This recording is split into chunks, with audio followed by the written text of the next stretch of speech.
अस्सलाम वालेकुम। आप लोगों ने बहुत सारा ये वर्ड सुना होगा न्यूज़ में कहीं पे भी, मतलब मिडल ईस्ट क्राइसिस। अब इस वीडियो में हमने पहले ऑलरेडी जो मिडल ईस्ट क्राइसिस पर कुछ वीडियो हमने अपलोड किए हैं, तो उसमें हमने अरब इसराइल वॉर जो था, इसके अलावा जो सूस कैनाल था 1956 का, उसकी लिंक जो है वो मैं डिस्क्रिप्शन में दूंगा, वहाँ पे जाके आप देख सकते हैं। अब ये वीडियो भी बेसिकली मिडल ईस्ट क्राइसिस का वो एक पार्ट है। हम इस वीडियो में ये कवर करेंगे कि जो 1973 ऑयल क्राइसिस थे वो बेसिकली क्या थे। तो वीडियो को स्टार्ट करने से पहले अगर फर्स्ट टाइम चैनल पे हो, वीडियो को लाइक करें, चैनल को सब्सक्राइब करें और बेल आइकन को भी प्रेस करें ताकि इस तरह की वीडियो आपको टाइम टू टाइम पहुँचती रहे। तो चलिए बिना टाइम वेस्ट किए अपने वीडियो की तरफ चलते हैं, वीडियो स्टार्ट करते हैं। दोस्तों सबसे पहले हमने मतलब बहुत सारा ये वर्ड जो है वो सुना होगा, क्राइसिस, इसके अलावा मिडल ईस्ट। सबसे पहले हम आते हैं मिडल ईस्ट पर। अब जो मिडल ईस्ट है उसको कहते हैं मशरिक़ वस्ता। टोटल जो ममालिक है वो है 18 ममालिक मिडल ईस्ट में शामिल है। इसमें जो है वो सऊदी अरेबिया है, ईरान है, इराक़ है, सीरिया है, इसके अलावा यमन है, फ़लस्तीन है, इसराइल है, इसके अलावा इजिप्ट है, बहरीन है, कतर है, ओमान है, लीबिया है, वगैरह वगैरह। मतलब टोटल 18 ममालिक पर ये मुश्तमिल है, उसको कहते हैं मशरिक़ वस्ता या मिडल ईस्ट। अब दूसरे नंबर पर आते हैं, जो टर्म है वो है क्राइसिस।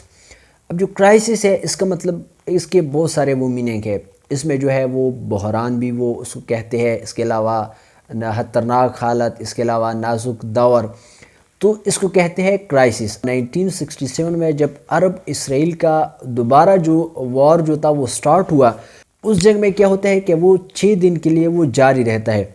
उसके बाद वो क्या होता है कि जो इसराइल है, मतलब उन्होंने वो इजिप्ट पे अटैक किया था, तो बाकी जो अरब ममालिक थे उन्होंने भी वो इजिप्ट का साथ देकर इसराइल के साथ वो लड़ गए, वो उस जंग में मतलब लड़े थे। तो उसमें क्या हुआ कि उस जंग में जो इसराइल था उन्होंने काफ़ी ज़्यादा जो इजिप्ट के जो इलाके थे उसको क्या कर दिया, उसको मतलब कब्ज़ा कर लिए थे, ऑक्युपाई कर लिए थे। उसमें कि जो ये सिनाई पेनिनसुला है ये इजिप्ट का पार्ट था। बाद में जाके फिर हम देखते हैं कि 1979 में जब फर्स्ट ये इजिप्ट कंट्री था अरब में कि उन्होंने इसराइल को तस्लीम किया और उनके साथ एक अमन मुआहिदा हुआ कि जिसमें जो इसराइल ने जितने भी इलाके जो इजिप्ट से 1967 वॉर में ऑक्युपाई किए थे उन सबको वापस कर दिया गया।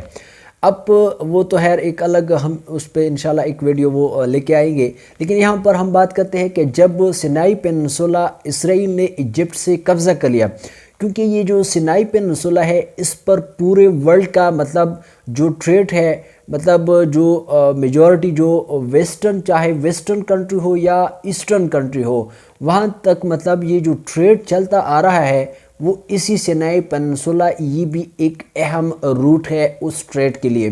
तो मतलब ये एक बहुत इम्पोर्टेंस रखती है। इस पर जो ओपेक कंट्री थी उनको काफ़ी बड़ा दचका मिला, क्योंकि उनकी जो ऑयल एक्सपोर्टिंग थी, उनकी जो ट्रेड थी वो भी इसी रास्ते पर वो होती थी। तो उसके बाद क्या हुआ कि आगे जाके 1973 में अरब ने एक जो है वो एक सरप्राइजिंग प्लान किया अटैक करने के लिए इसराइल पर। तो क्या हुआ कि जब इसराइल में लोग जो थे वो एक मजहबी एक उनका एक दिन था जिसको वो लोग मना रहे थे, जिस तरह हम मुसलमान जो है वो ईद वगैरह मनाते हैं, सेम इसी तरह उनका एक दिन था वो लोग मना रहे थे। तो उसी दिन पर अरब ने क्या कर दिया, एक सरप्राइजिंग अटैक कर दी इसराइल पर। तो उस पर क्या हुआ कि जो अमेरिका था उन्होंने सपोर्ट किया इसराइल को मिलिट्री दी, और उस पर इसराइल ने क्या कर जवाबी कार्रवाई करके उस पर जो अरब कंट्री थी उन पर अटैक कर दिया। तो उसमें बाद में जब ये जंग ख़त्म होती है तो उसके बाद क्या होता है कि जो ओपेक कंट्रीज़ थी उन्होंने एक मीटिंग कर दी। उस मीटिंग में उन्होंने ये कहा कि जितनी भी ये वेस्टर्न कंट्री है, मतलब यूएस है, उसके अलावा उसके एलाइज है, मतलब वो ममालिक के जिन्होंने इसराइल को सपोर्ट किया, इसराइल की मदद की, हम उस सब पर जो ऑयल है उसको बैन कर देंगे। और साथ ही साथ उन्होंने ये कहा कि जितनी भी मतलब ये ऑयल प्रोड्यूसिंग कंट्री है, मतलब ओपेक मेंबर्स है, उनको ये मतलब सख्ती से ये हुक्म दिया गया कि आप लोग क्या करें कि जो ऑयल प्रोडक्शन है उसको कम कर दें। उनको पता चले कि जो इसराइल का साथ देता है उनका हम क्या कर सकते हैं। तो उसके बाद क्या होता है कि ظاہر سی بات ہے کہ امریکہ کے پاس اتنا وہ سٹاک بھی نہیں تھا، نہ مطلب اس کا خود کا اپنا وہ آئل پروڈکشن تھا، تو وہ تو سب ڈیپینڈنٹ تھے یہ اوپیک کنٹریز پر۔ ساتھ ہی ساتھ جو جاپان تھا، اس کے علاوہ یو کے تھا، فرانس تھا، انہوں نے بھی جو یو ایس تھا اس پر فورس کیا کہ آپ کسی طرح نیگوسیشن کریں تاکہ یہ جو آئل یا پیٹرولیم ہے وہ ہم تک بھی وہ پہنچ سکیں، کیونکہ یہ عرب نے اس لیے اس آئل پروڈکشن کو بین کر دیا۔ ان کا یہ مطالبہ تھا اوپیک کا کہ جو اسرائیل ہے ان سے سینائی پیننسولا کو واپس لیا جائے۔ امریکہ کو یہی کہا۔ دوسری بات یہ تھی، امریکہ کو انہوں نے یہی کہا کہ جو اسرائیل ہے اس کو مطلب اس کو پریشرائز کرے تاکہ وہ فلسطین کو آزاد کرے۔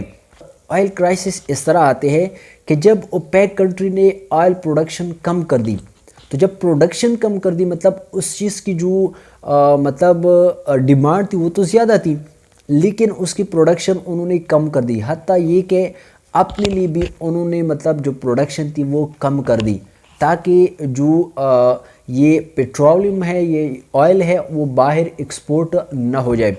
تو اس پر کیا ہوتا ہے کہ اس کا جو ایفیکٹ ہے وہ ایفیکٹ اس طرح ہوا کہ پورے ورلڈ پر جو آئل کی جو پرائس تھی وہ ایک دم جو تھی وہ اوپر گئی، کیونکہ جب چیز جو ہے وہ کم پڑ جائے تو پھر اس کی ڈیمانڈ زیادہ ہوتی ہے، اسی طرح سے اس کی پرائس بھی وہ بڑھ جاتی ہے۔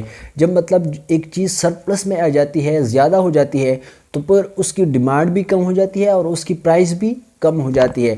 تو سیم اسی طرح جو امریکہ کی جو یو ایس ڈالر تھے ان کی جو پرائس تھی، ان کی جو مطلب پرائس تھی وہ بھی کم ہو گئی۔ کیوں کم ہو گئی؟ وہ اس لیے کم ہو گئی کیونکہ جب آپ مطلب جو آئل ہے، جو پیٹرولیم ہے وہ امپورٹ نہیں کرتے اور ڈالر جو ہے وہ ایکسپورٹ نہیں کرتے، مطلب وہ نہیں دیتے دوسرے ممالک کو، تو جب تک آپ کی جو مطلب ایکسچینج نہیں ہوتی تو آپ کی جو ریٹ ہے، جو آپ کی پرائس ہے وہ بھی کیا ہوگی؟ وہ بھی مطلب ڈیکریز ہوگی۔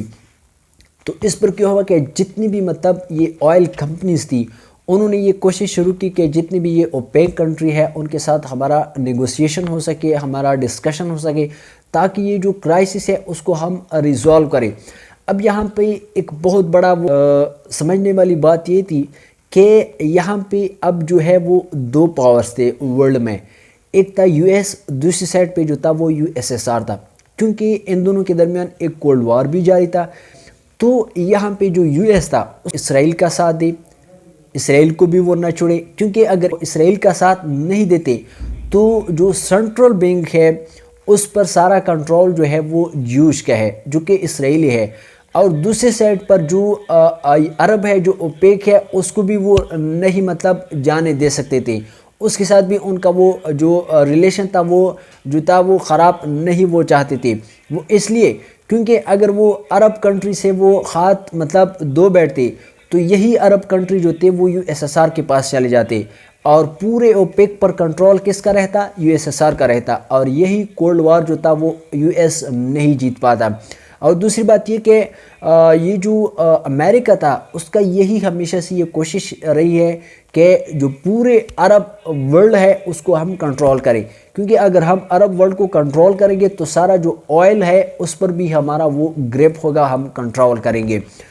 لیکن بعد میں کیا ہوتا ہے کہ یہی امریکہ کیا کرتا ہے کہ نہ عرب ممالک جو ہے اس کو یو ایس ایس آر کا ہونے دیتے ہیں، بلکہ کیا کر دیتے ہیں کہ وہ آہستہ آہستہ آگے جا کے جو یہ مختلف ممالک ہے جو مڈل ایسٹ میں، ان میں کیا کرتے ہیں کہ اپنی جو خواہش کے مطابق اپنی اپنی گورنمنٹ لے کے آتے ہیں، اور جو ان کے اگینسٹ جو گورنمنٹ ہوتے ہیں ان کی تحت جو ہے وہ پلٹ کر کے رکھ دیتے ہیں، اپنی انٹرسٹ کو حاصل کرنے کے لیے وہاں پہ اپنی اپنی گورنمنٹ لے کے آتے ہیں۔ بیسیکلی آئل جو کرائسس 1973 کا کہ جو اوپیک کنٹری نے کیا کر دیا کہ اس جو آئل تھے اس کو اور اس کی پروڈکشن کو بین کر دیا تاکہ جو امریکہ ہے اس کو پریشرائز کرے، تاکہ وہ اسرائیل کو پریشرائز کرے، اور اسی طرح ہم اپنا جو انٹرسٹ ہے اس کو کیا کرے، اس کو حاصل کر سکے۔